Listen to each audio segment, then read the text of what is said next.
하나님의 말씀 고린도전서 10장 31절에서 11장 1절까지입니다.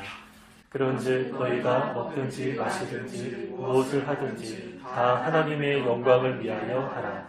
유대인에게나 헬라인에게나 하나님의 교회에나 거치는 자가 되지 말고 나와 같이 모든 일에 모든 사람을 기쁘게 하여 자신의 유익을 구하지 아니하고 많은 사람의 유익을 구하여 그들로 구원을 받게 하라. 내가 그리스도를 본받는 자가 된 것 같이 너희는 나를 본받는 자가 되라. 아멘. 하나님과 우리의 관계는 사랑의 관계입니다. 저는 개인적으로 사랑을 내어주는 것이다 이렇게 표현합니다. 좋아하는 것, 또 사랑하는 것 반대라고 했습니다. 좋아하는 것은 에너지의 방향이 나를 향합니다. 내가 갖고 싶고 소유하고 싶어 하는 것인데, 사랑은 반대죠. 나를 상대방에게 내어주는 것입니다. 사랑의 원형은 하나님이십니다. 요한일서의 하나님은 사랑이시라 말씀하시고요. 그 하나님은 우리와 사랑의 관계를 맺기 원하십니다. 그래서 하나님은 먼저 우리를 사랑하셨습니다. 다른 말로 먼저 우리를 위하여 자신을 내어주셨습니다. 피조물에 불과한 우리지만 우리가 뭘 하고 자기 아들을 아끼지 아니하시고 우리를 위해 내어주셨습니다. 그렇게 한 번 사랑하고 끝난 것도 아니고요. 그 아들과 함께 모든 것을 우리에게 내어주기를 원하신다. 로마서에서 말씀합니다. 그래서 우리가 하나님과 사랑의 관계를 맺는데 하나님의 편에서는 전혀 문제가 없으십니다. 하나님은 여전히 사랑이십니다. 변함없는 모습으로 신실하게 우리를 사랑하셨고요. 지금도 여전히 우리를 사랑하십니다. 사랑의 관계를 맺는데 문제가 있다면 우리입니다. 우리는 하나님을 잘 사랑하지 않습니다. 하나님을 사랑하기보다 나를 사랑하고 세상을 사랑합니다. 그래서 많은 사람이 자기를 위해서 살아가죠. 나의 안락함, 나의 명예, 나의 쾌락을 추구하며 살아갑니다. 그리고 세상을 사랑하기 때문에 세상에서 무언가 취하고 싶어하는 마음으로 살아갑니다. 그래서 여러분, 문제는 우리입니다. 우리가 하나님과 사랑의 관계를 맺으려면 우리만 잘하면 됩니다. 하나님이 나를 얼마나 어떻게 사랑하셨는지 잘 깨닫고 우리도 하나님을 사랑하는 것입니다. 그래서 요한복음 15장에서는 포도나무 가지의 비유가 나오는데요. 예수님이 말씀하시죠. 내 안에 거하라. 특별히 내 사랑 안에 거하라. 반복해서 말씀하십니다. 먼저 사랑하신 그 하나님의 사랑 안에서 우리가 서로 사랑의 관계를 맺자. 그러면 아주 자연스럽게 열매를 맺는 귀한 삶을 살아갈 수 있다 말씀하십니다. 그래서 우리가 하나님을 사랑하면 그분과의 사랑의 관계 속에서 모든 문제가 다 해결됩니다. 우리를 사랑하신 하나님의 뜻과 그 의도가 우리의 삶 가운데 다 이루어지는 것입니다. 우리가 열매를 맺으려고 아등바등하지 않아도 아주 자연스럽게 풍성한 결실을 맺게 되고요. 또 우리는 구원받아서 안전하게 하나님의 나라로 인도함을 받게 됩니다. 그래서 우리는 하나만 잘하면 됩니다. 하나님을 사랑하는 것입니다. 그러면 여러분, 하나님을 사랑하는 것이 무엇입니까? 말씀과 기도 생활 다양하게 표현할 수 있지만 조금 넓게 이야기를 하면 하나님이 우리를 위해서 자신을 내어주신 것처럼 우리도 하나님을 위해, 하나님의 영광을 위해 살아가는 것입니다. 오늘 본문에서는 무엇을 하든지 하나님의 영광을 위해 하라 말씀하는데요. 이 말은 곧 하나님을 사랑하라 라는 말과 같은 것이죠. 하나님을 위해서 살아가라는 것입니다. 그런데 어떤 사람은 이 말을 불편해합니다. 하나님이 우리를 창조하신 목적은 하나님의 영광을 위한 것이다 라고 하는데, 그러면 하나님은 이기적인 분인가? 하나님은 자신의 만족을 위해서 우리를 창조하신 것이 아닌가 생각하는 것입니다. 그러나 사랑의 관계를 모르기 때문에 이러한 말을 하는 것이죠. 하나님은 먼저 우리를 사랑하셨습니다. 그리고 그 사랑의 결과 우리를 영화롭게 우리에게 영광을 주셨습니다. 하나님의 자녀라는 큰 특권을 허락하셨고 영광스러운 하나님의 나라를 약속하셨습니다. 또 신부와 같이 우리를 아름답게 단장해 주신다라고 말씀하십니다. 그러면 우리는 어떻게 해야 합니까? 나도 하나님을 사랑합니다. 나도 하나님을 위해 살겠습니다. 나를 영화롭게 만들어 주신 것처럼 나도 주님의 영광을 구하면서 살아가겠습니다. 고백하게 되는 것입니다.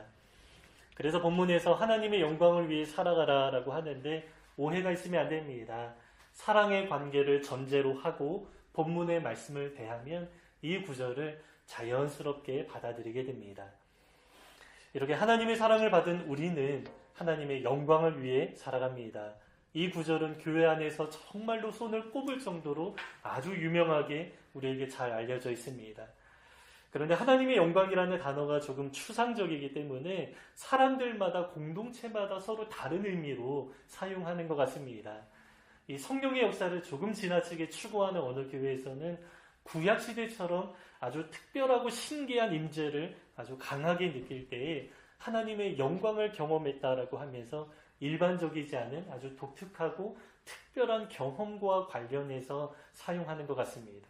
또 많은 사람은 하나님의 영광이라고 할 때 우리가 세상이 부러워하는 높은 자리에 설 때 마치 시상식에서 상을 받으면서 많은 사람들의 주목을 받을 때 그때 우리가 하나님을 대표하는 사람으로서 영광을 드러냈다 이렇게 말하기도 합니다.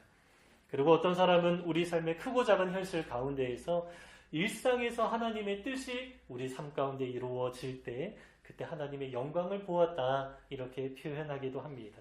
이 추상적인 단어이기 때문에 교회마다 공동체마다 각각 다른 의미로 사용하는 것 같습니다.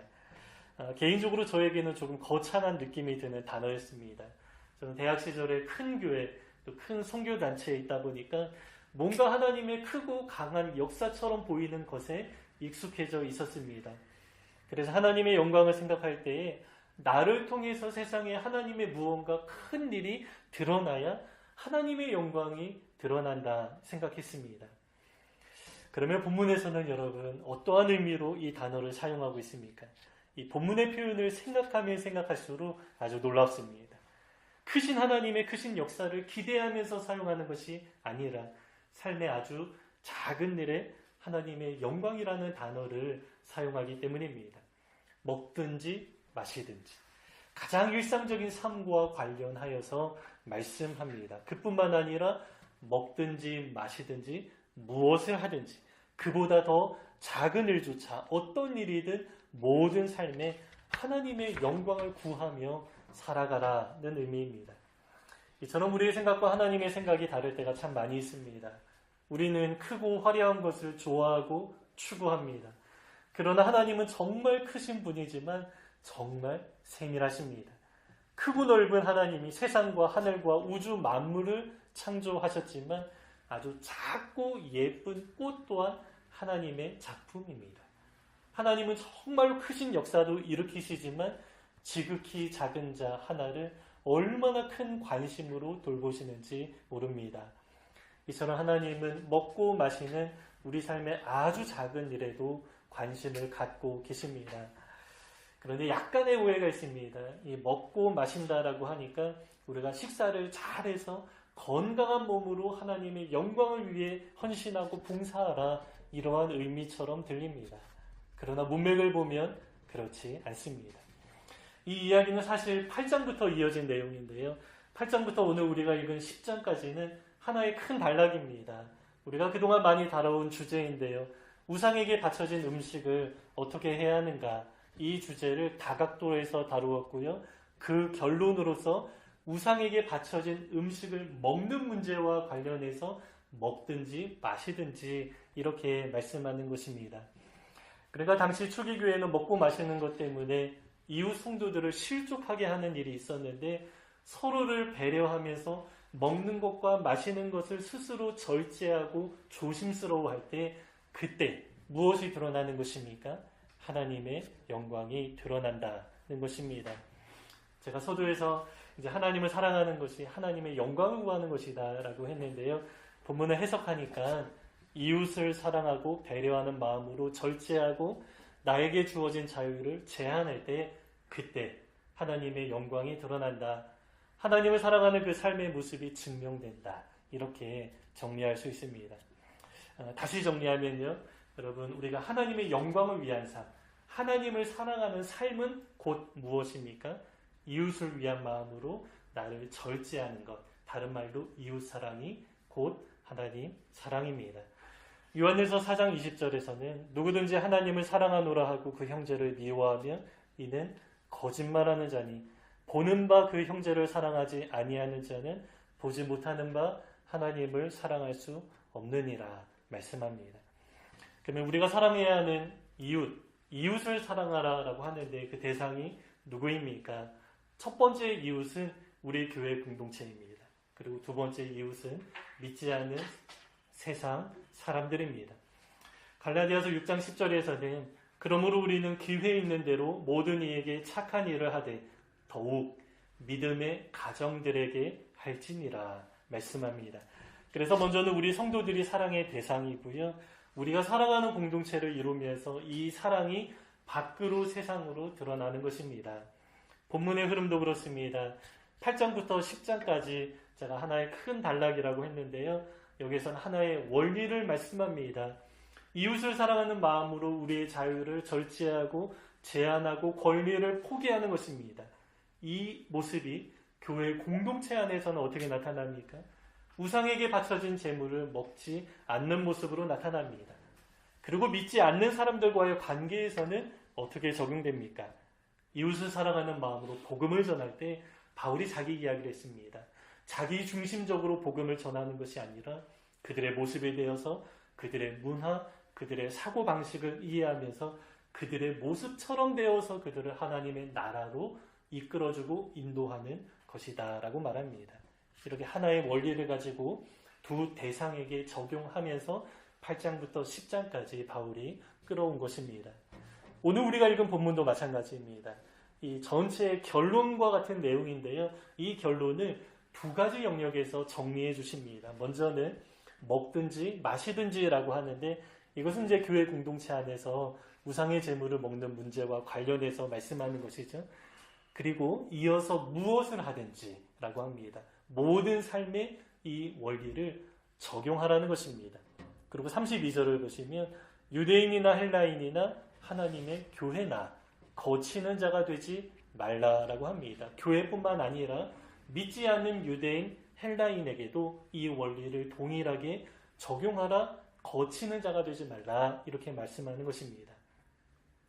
그래서 이웃사랑이라고 할 때 교회뿐만 아니라 세상까지도 아주 넓게 포함되는 아주 넓은 개념이다 이렇게 말할 수 있습니다.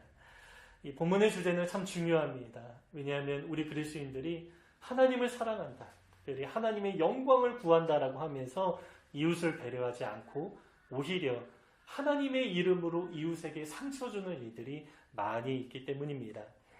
겉으로 보기에 하나님의 영광을 구하는 가장 최고의 모습이 선교가 아닐까 생각합니다. 그러나 우리가 많이 들어왔죠. 선교지에서 선교사님들끼리 서로 싸우고 상처받는 일들이 꽤 많이 생긴다라고 합니다. 그들 모두가 다 하나님의 영광을 구한다라고 말하지만 동역자들을 배려하지 않고 사랑하지 않는 모습이 나타나는 것입니다. 그러면 결국 이들은 하나님을 사랑하지 않는 것이고요. 하나님의 영광도 드러나지 않습니다. 선교지까지 와서 여러 고생을 많이 하면서 하나님을 위해서 사역한다라고 말하지만 결국에 하나님의 그 사역을 받지 않으신다면 얼마나 허탈할까 생각하게 됩니다. 교회도 마찬가지입니다. 우리가 하나님의 영광을 위해서 주님을 사랑하는 마음으로 어떤 일들을 한다라고 하면서 교회 안에 서로에게 싸우고 상처 주는 일들이 생긴다면 결국에 하나님의 영광은 드러나지 않을 것입니다. 겉으로 보기에 우리가 어떠한 일을 성취할 수는 있습니다. 그러나 껍데기만 남는 것이죠.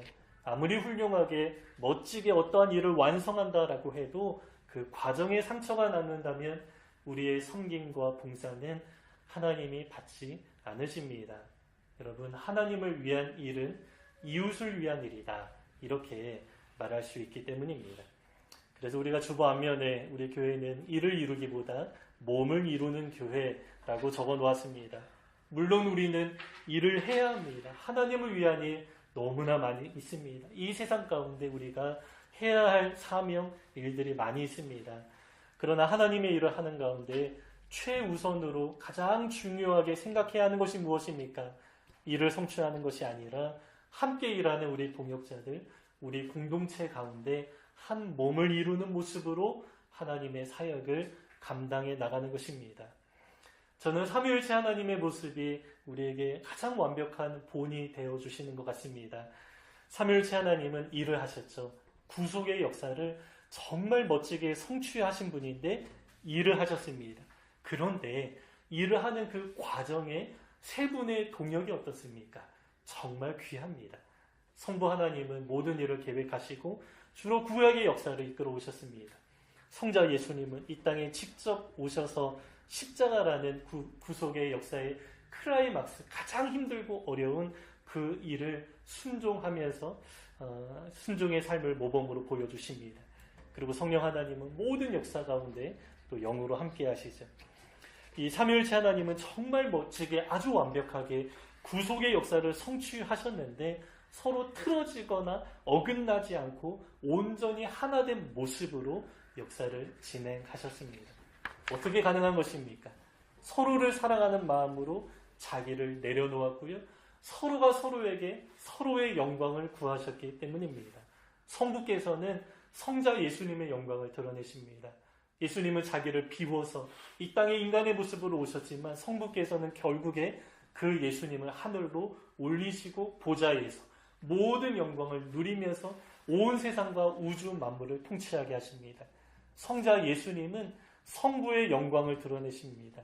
오직 성부 하나님의 뜻대로만 순종하셨는데 예수님이 내가 하는 이야기는 내가 스스로 하는 말이라기보다 직접 들어서 하는 말이다. 이렇게 말씀하실 정도입니다. 자기는 없습니다. 자기를 비우고 오직 하나님만 드러내십니다. 여러분, 성령 하나님 어떻습니까? 성령 하나님의 역사로 나타나는 대표적인 두 가지 결과는 성부의 사랑이 우리 마음 가운데 부어지는 것이고요. 성자 예수 그리스도를 믿게 하는 것입니다. 성령님도 자기를 드러내지 않으시고 오직 성부와 성자의 영광만을 드러내십니다. 이처럼 삼위일체 하나님은 하나를 이루신 채 귀한 일, 귀한 역사를 아주 멋지게 성취하셨습니다. 몸을 이루는 것, 일을 이루는 것, 두 가지를 다 함께 온전히 성취하신 가장 귀한 본이 되어주셨습니다. 이처럼 우리는 교회에서나 선교 사역에서 일도 해야 하지만 몸을 이루는 것 아주 중요하고요. 더욱 중요합니다. 본문의 관점에서는 이웃사랑이 곧 하나님의 사랑이다 라고 하고 이러한 모습 가운데 하나님의 영광이 드러난다 말씀하기 때문입니다. 그러나 이웃사랑은 여기에서 그치지 않습니다. 세상에 믿지 않는 자들을 향하여서도 사랑해야 합니다. 그 사랑의 모습은 배려하는 모습으로 나타납니다. 배려하는 것, 나의 자유와 나의 권리를 포기하는 것입니다. 이렇게 하는 목적이 무엇입니까?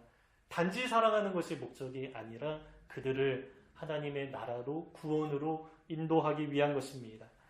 그래서 우리는 그들로 하여금 우리에게 익숙해지기를 요구하는 것이 아니라 우리가 먼저 그들에게 다가가서 우리가 편안한 존재가 되어야 합니다.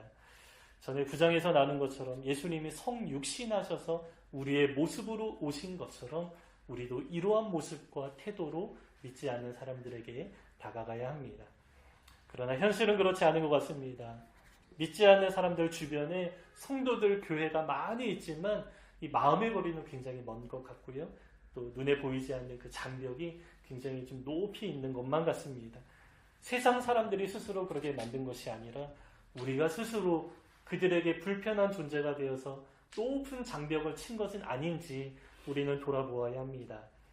물론 우리가 복음의 진리, 우리의 신앙은 반드시 지켜야 하지만 기독교 문화라든지 우리만 공유하는 용어들 같은 것을 믿지 않는 사람들에게 이제 익숙해지기를 강요하거나 요구하면 안 됩니다.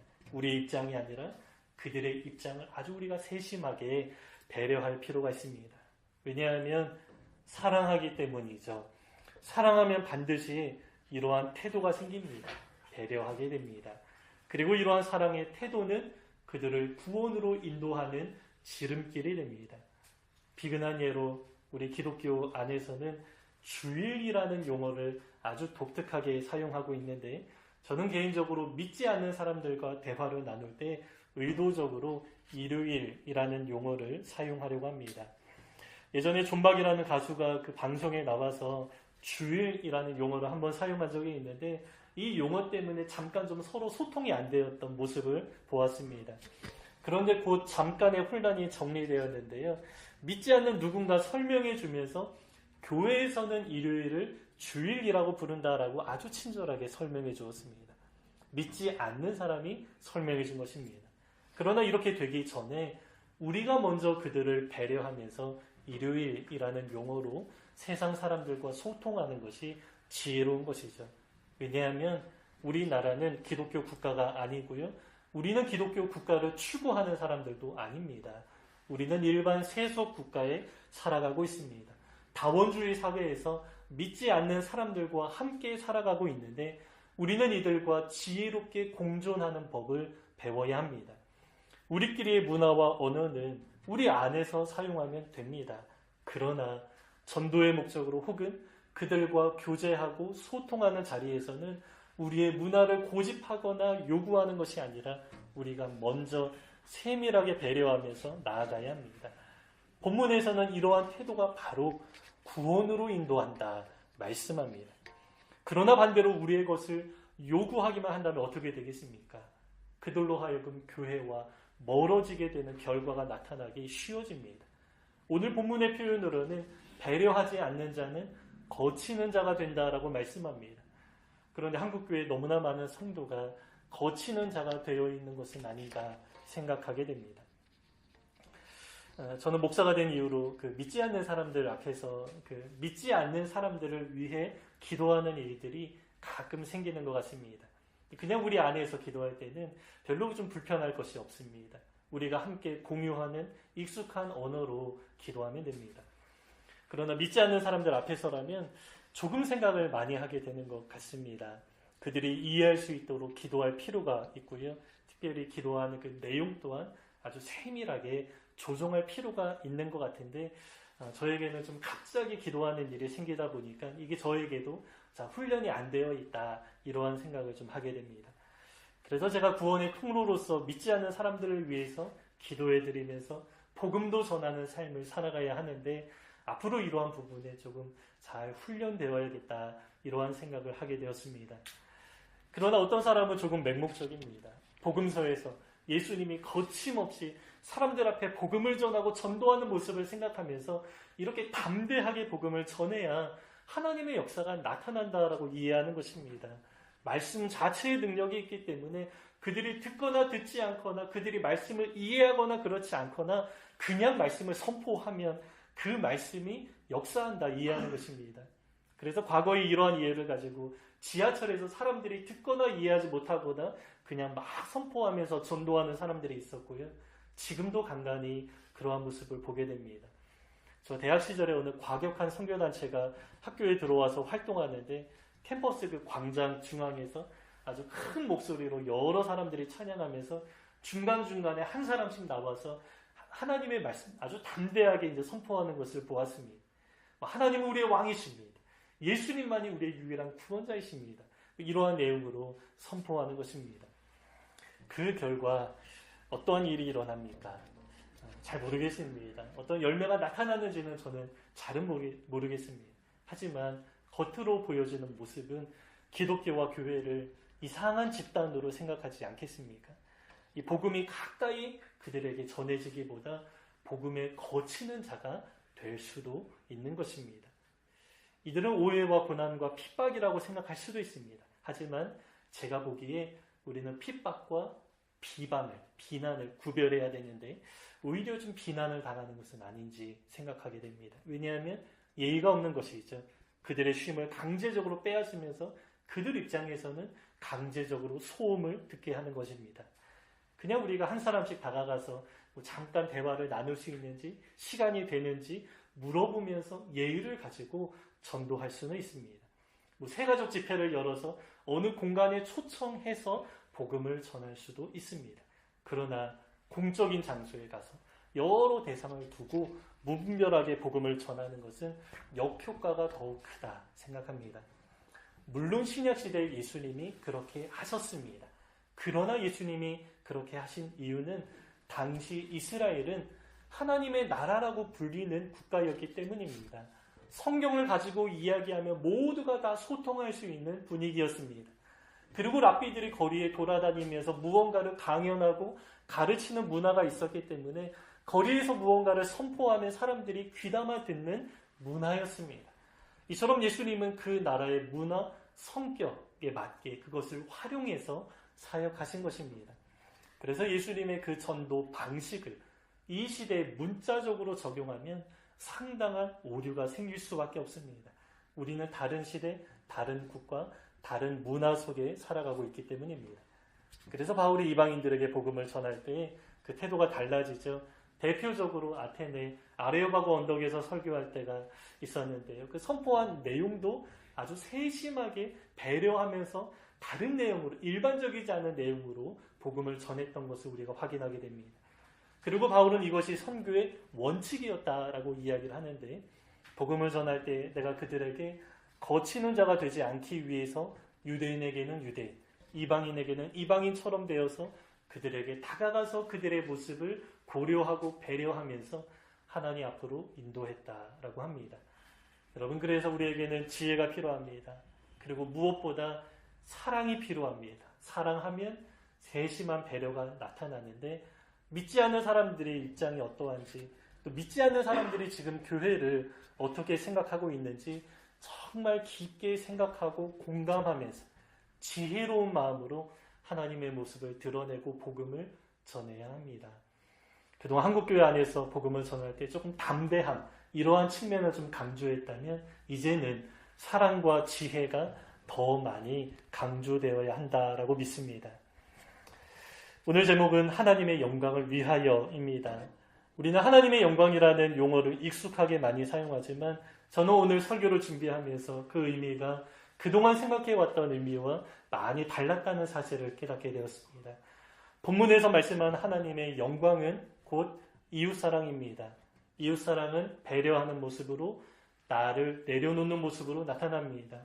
이 모습이 교회 안에서는 한 몸을 이루게 하고요, 교회 밖에서는 구원으로 인도하는 통로가 되는 것입니다. 우리가 이러한 모습으로 살아가면서 진정한 하나님의 영광이 우리 삶 가운데 잘 드러나게 되시기를 주님의 이름으로 축복합니다. 우리 31절부터 11장 1절까지 다시 한번 읽고 말씀 마치겠습니다. 다시 읽겠습니다.